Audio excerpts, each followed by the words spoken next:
Role होत चालतो त्याचा त्या कमळाच्या पाकळ्यांचा.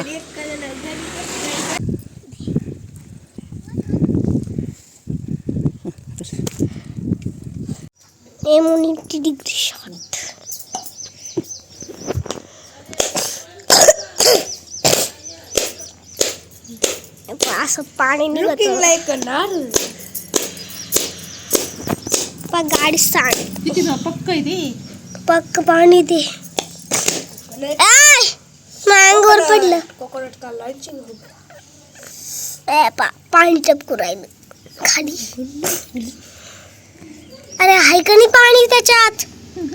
काहीच नाही आलं खाली. फुटलंच नाही ते नीट. थोडाच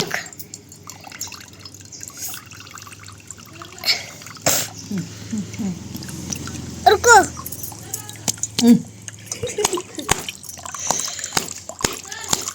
धारीवर हलता. ऋग्वेदृषांच्या आजोबांनी म्हणजे दादाने भरपूर असे नारळ आणि पपया आणून दिलेल्या होत्या, कारण पोरांच्या पेशी कमी झाल्या होत्या, सलाईन पण सुरू होती. त्यामुळे आता हे नारळाचं पाणी व्यवस्थित असं काम करणार आहे. आणि आता ते हळूहळू व्यवस्थित झालेत. आणि दुपारी त्यांना पपई पण कापून देत असते, तर त्याने एकदम पेशी ना व्यवस्थित अशा राहतात. तर दादांनी हे नारळ पण आणून दिले आणि पपया विकत घेऊन आणून दिल्या दादांनी पोरांना खाण्यासाठी. पठ्ठे आमचे किती किती सलाईन घेतले? 5 तू 3 घेतले ना? तू ऋग्वेद तू ग ज्योती एका सलाईन मध्येच नीट झाली. पण यांनी ऋषांनी 3 सलाईन घेतले, ऋग्वेदनी 5 घेतले आणि 8-8 दिवस झाले शाळेत सुद्धा गेले नाही. तरी पण ब्लॅकबेरी खायची का आता? घरातले लई पिकले. अरे काळी झाली. तर दाखवते तुम्हाला जवळून बरं का हा घड पहा. आणि इतकी भारी ही निसर्गाची किमया आहे ना, मला खूप आवडते बरं. कमळ आहे ना जेव्हा पडतं ना, तर त्या केळीच्या फाण्या जेव्हा बाहेर निघतात ना, तर हे बा कसं लगेच रोल होत चालतो त्याचा त्या कमळाच्या पाकळ्यांचा.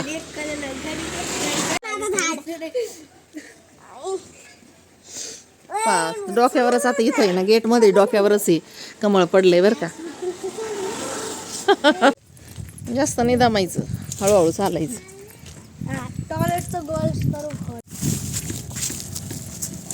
चुडीवाले पहा गेले दरवाजे बंद करून. झोपड्या पहा किती मोठे मोठे. तुम्हाला दाखवते बरं का आतून झोपडी पहा. अशा असतात हे तुडीवाल्याच्या झोपड्या, भरपूर असं मोठ्या असतात आतून. हा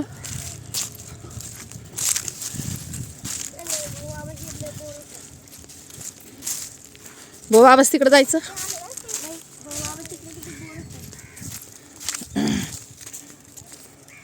ते बघ ते छोटं बाळ आहे बरं का ते त्या झोपडीत एका. ते लय छोटं बाळ आहे.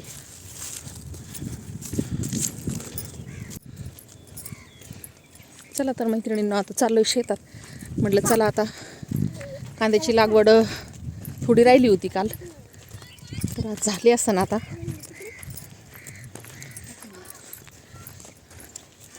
तर बाहेर निघालं ना थोडंसं ऊन लागतं, जीवनसत्व असतं उन्हामध्ये, आहे का नाही? तर ऋग्वेदृषांचे पेशी वाढल्यामुळे आहे ना, HB कमी झाला होता. आता जरा ठिकाणावर आले, पण थोडं जरी चाललं ना तर त्यांना खूप दम लागतोय, आहे का नाही रे? हळूहळू चाला मग, हळूहळू चाला, हळूहळू चाला. कोथिंबीर आहे. कुठे आळी?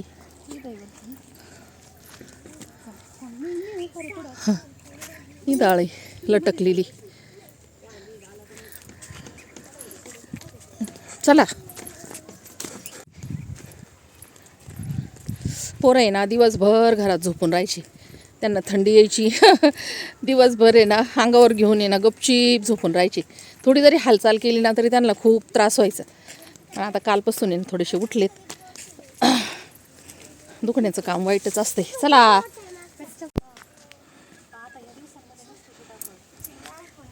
हे रामफळ आहे, हे बघ हे रामफळ. असं असतं रामफळ, पिकल्यावर भारी लागते. भरपूर मोठं झाड आहे इथं रामफळच.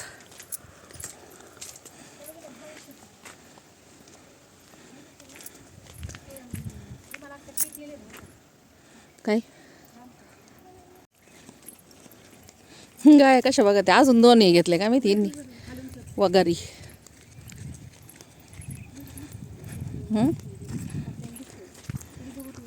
भारी उगाला लसूण.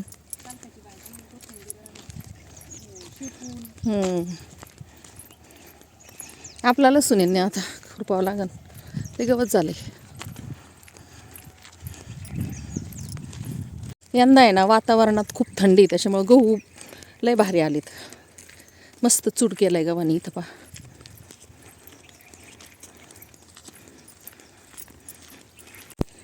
अरे चिंचा खायच्या तुम्हाला? होय, कच्च्या चिंचा आहे अजून, लय आले चिंचा. आव शेजारी आका मारती. लय चिंच आहे, वेगळेच आहेत ते पानं, घशात खाऊ खाऊ नाही होत. काय गवत काढते काय? रुपाली कुठे गेली? काल आधी ती मागं लागली होती बरं का, आजी आजी करायची. 2000 रुपये ते ड्रेस पानं घ्यायचे का? हा पानं घेऊ ना, डब्याला होते ना उद्या पोरांना.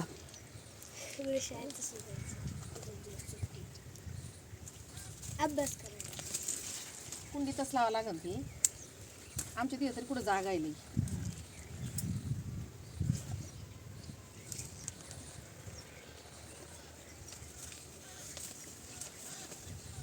असं रोपण नाही करत, कुंडीत लावायचं त्याच्यामुळे थोडीच नाही काय करू. असेच घेऊन जाऊ मग घरी गेलो करू पानं.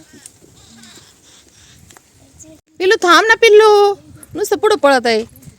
ए ऋषांग थांबाळा, चिंचा खायच्या का चिंचा? पा चिंचेला काय चिंचा आहे.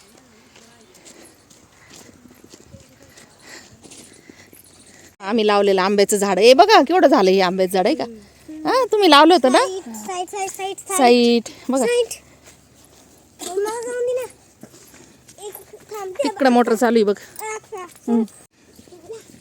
आज आहे ना अर्धा एकरच कांदे लावायचे होते आणि अजून पण रोप उपट राहिले, तर राहिले उपटायचं अजून.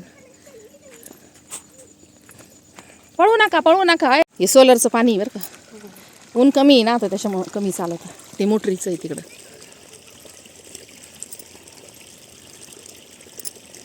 ए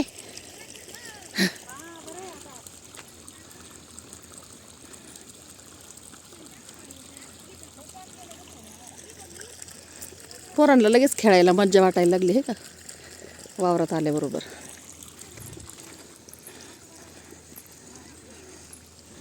दोनच वाफे राहिले आता उपटायचे.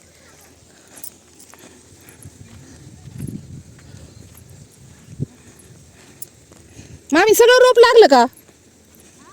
पहा ना दोनच वाफे राहिले तर बरंच रोप लागलं बाई. हा मी म्हणलं एवढं नाही लागायचं. मामी आहे का इथं? कधी हाकायचं रोट्या? हा म्हणलं चला आता वावरात चला म्हणलं जशी फ्रेश वातान. पोरं तर लागली पाणी खेळायला आहे का? ए अरे व्हा ना इकडं, तुमचं कुठे? तुमचं तिकडे खेळत आहे चिखल. रुगे दृशांग इकडं वा, चला या इकडं. रोपले भारी अगं, जसं किती उपटावून किती नाही.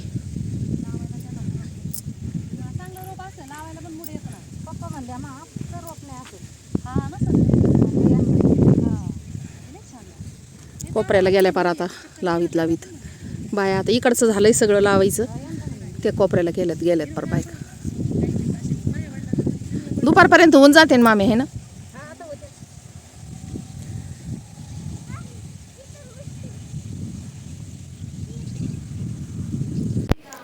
थोडेसे शेतात आणल्यामुळं पोरं अशी उन्हात बसले आणि माती पण खेळायला लागली. तर आपल्या मातीशीही थोडासा मुलांचा संपर्क यायला पाहिजे. आणि शेतामध्ये आणल्यानंतर आहे ना शुद्ध हवा आणि मस्त असं ऊन पण त्यांना मिळतं. तर इथं मी आहे ना चिलाची भाजी घेतली होती. तर हा कापडी पाईप आणलेला आहे, तर कापडी पाईपाने पाणी काढलेलं आहे आणि हा आता आहे ना गुंडाळायचा पाईप आहे, तर हा आता गुंडाळायचा आहे. तर भरणं झालेलं आहे, तिकडं कांदे लावायचे झालेत. आणि हे जे रान आहे ना रोपाचं, तर हे आता आहे ना ट्रॅक्टरने ना याला रोट्या मारून आणि हे व्यवस्थित करायचं आहे. तर राहिलेलं सगळं रोप उपटून घेऊन, कोथिंबीर उपटून घेऊन आणि मग नंतर हे ना शेत नीट करायचं आहे. तर मामा आहे ना हा पाईप गुंडाळतात. तर हा गुंडाळायचा पाईप आहे आणि व्यवस्थित असं गुंडाळून तो गोणीमध्ये ठेवता येतो. जास्त उन्हाशी संपर्क आल्यावर तो खराब होतो. तर अशा पद्धतीने ज्योती ही मदत करू लागली मामांना पाईप गुंडाळायला. ट्रॅक्टरला दमच नाही बा, ट्रॅक्टरवाला तर लगेच आला रोट्या मारायला. तर रोपामध्ये टाकलेली कोथिंबीर होती ना, ती सर्व आता उपटून घ्यायची आहे. आणि हे जे आपण उपटलेलं रोप आहे ना, ते पण एका साईडला लावायचं आहे. ही सगळी कोथिंबीर उपटून, रोप उपटून आणि हे रान आहे ना पुन्हा तयार करायचं आहे. कारण हे जे रोपाचं रान आहे ना, याच्यामध्ये सुद्धा आपल्याला कांदे लावायचेत. तर ट्रॅक्टर आलं होतं आणि याच्यामध्ये पटकन असं रोट्या मारून घ्यायचा. त्यामुळं आम्ही ही पटपट कोथिंबीर उपटू लागलो. रोप पण एका साईडला मामाला आणि मामींला लावू लागलो. तर थोडीशी गडबडच झाली, पण हे रान पटकन नीट होऊन आणि ज्या कांदे लावणाऱ्या बाया असतात ना, ते जर एकदा दुसऱ्या शेतात गेल्या ना, त्या पुन्हा लवकर येत नाहीत. त्यामुळे ही गडबड केली आणि अशा पद्धतीने रोट्या मारून आहे ना आपल्याला या शेतात पण कांदे लावायचे आहेत. तर चला तर मैत्रिणींनो, आता जाऊया घरी. तर शेतातून आल्यानंतर ऋवेदृशांगला खूप भूक लागली होती आणि एक पपई छान अशी पिकलेली होती. तर म्हटलं चला आता तुम्हाला मी पपई कापून देते. तर मस्त अशी लाल लाल पपई आतून निघाली आणि खूप अशी गोड पण होती ही पपई. तर ऋवेदृशांगला आहे ना पपई कापून दिली. तर पपईने काय होतं, पिशी पण वाढतात आणि खायला पण एकदम पौष्टिक अशी असते पपई. तर सर्व सालं काढून आहे ना मी बारीक बारीक फुडी करून आहे ना त्यांना चमच्या काट्याने खाण्यासाठी दिलं. तर त्यांनी मस्त अशी ना ही पपई खाल्ली. तर असे दिल्यावर आहे ना मुलं पपई पण खातात व्यवस्थित अशी. तर मैत्रिणींनो, अशा पद्धतीने ना मुलांची ज्योतीची काळजी घेऊन आम्ही पेशंट बरे केलेले आहेत. तर शेतात आहे ना कांद्याच्या रोपामध्ये मस्त अशी पालेदार कोथिंबीर होती. तर म्हटलं चला आज नवीन प्रयोग करून पाहू आणि मस्त अशी भाजी करून पाहते. तर अशी पाला आहे ना निवडून घेतलाय आणि छान अशी तव्यावर आहे ना भाजी केली. तर खूपच भारी लागली बरं का. कुंकू टिकली किचन या चॅनलवर आहे ना मी याचा शॉर्ट पण टाकलेला आहे. तर नक्की तिथं जाऊन पहा.